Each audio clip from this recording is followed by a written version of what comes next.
right. This is a quote from his famous speech, "What to the slave is the 4th of July," given in Rochester, New York, I think in 1853 or 54.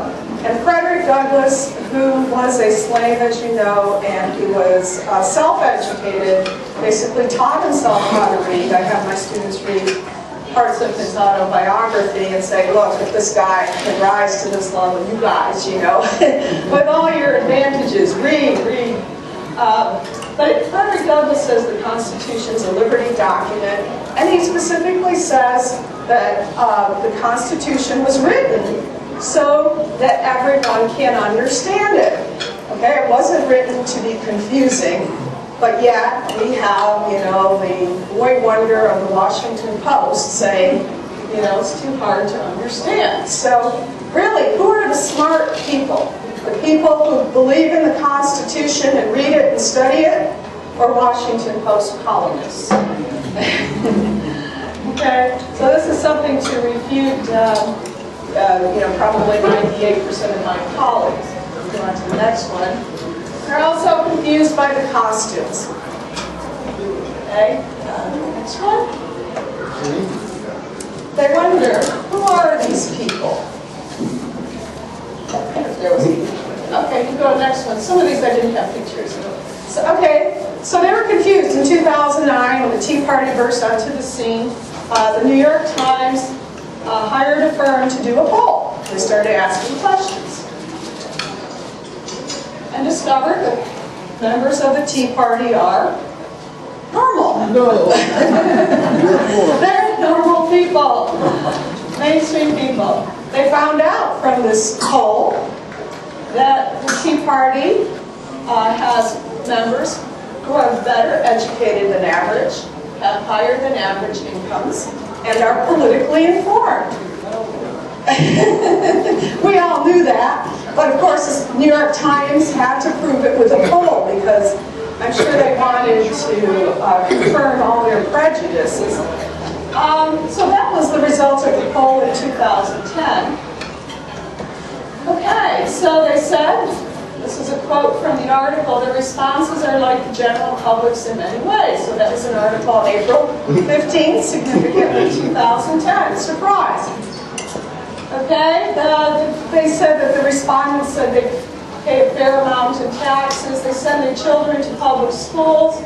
They said Sarah Palin was not qualified to be president. I don't know if they kind of plucked, you know, adjusted that. They believe that Social Security, Medicare were costs. So everything that the poll said indicates that members of the Tea Party are in this demographic that anyone would want to appeal to.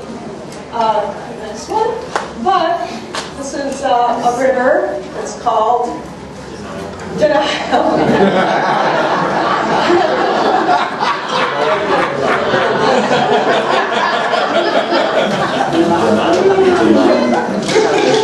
I had fun coming up with the pictures. Okay, there we go. Okay, not only afflicts alcoholics, enablers, and gamblers, but also liberals, especially liberal professors. They love to deny reality. Okay, so the article in the New York Times that reported on this poll, they just couldn't believe it. The way it ended, typical of the New York Times, they quoted a Tea Party member who predicted an ominous-sounding revolt. There's going to be a revolt. They quoted a Tea Party member calling Obama a socialist. So that... All that sounds very normal to me. Yeah, it is, right. But, you know, for a New York Times reader, you know, that is like, oh, they're, you know, that is really far out, you know. So, what's that? Over the edge. Over the edge, very good. Yeah, thanks. So, that's the note they ended the article on. Okay, so we go on to the next thing.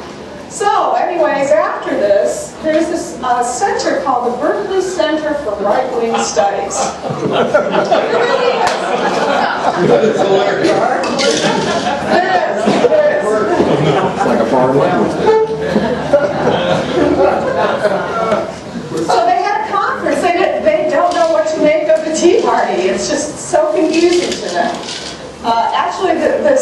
Center for Right-Wing Studies is very creepy because under the heading of right-wing, they'll have this conference on the Tea Party, but they also do things like support people who are writing dissertations and doing research on Mussolini. So they lump that all into right-wing, which is really, really a bad thing. Okay, so they have this conference. They all get together. Okay, they come up with a book. And they title it Steep, The Precipitous Rise of the Tea Party.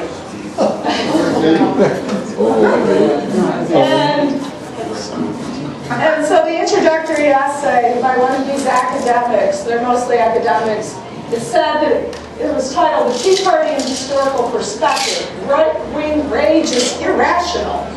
This person said because it seeks free market solutions to the 2008 recession. It's irrational. Imagine looking to the free market. It embodies concerns of older white Americans. Wow. And it shares similarities to Cold War era's apocalyptic fears of communism. And we all know that communism is not real, right? Yeah. All imaginary. Okay, so other things I've observed. This was from an article that I wrote for Minding the Campus. And you can, if you're interested in reading my articles, you can go to marygrabar.com or just at prof.com and you can find these. So back in 2011, I went to a conference. I like to go to these conferences and just kind of take notes. And this was a conference on college composition and communication. It's the largest organization for teachers who teach composition in high school and college. And at this conference on teaching composition, there was a paper called Tea Party Rage. I don't know what this has to do with composition. I wasn't able to go listen to that paper. But they had a panel that was titled Barack, Bush, and Beck. Oh my.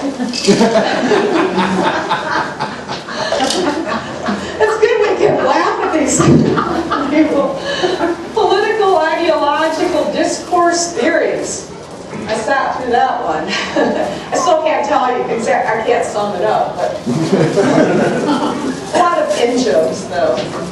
And people who believe they're very sophisticated. And there was a paper that was titled Rhetorics of Racism, Protest and Alliance, Decolonial, Multi-Mediated Responses to Arizona Senate Bill 1070. And this paper, the presenter said that the Tea Party's notions of fixed borders is not legitimate.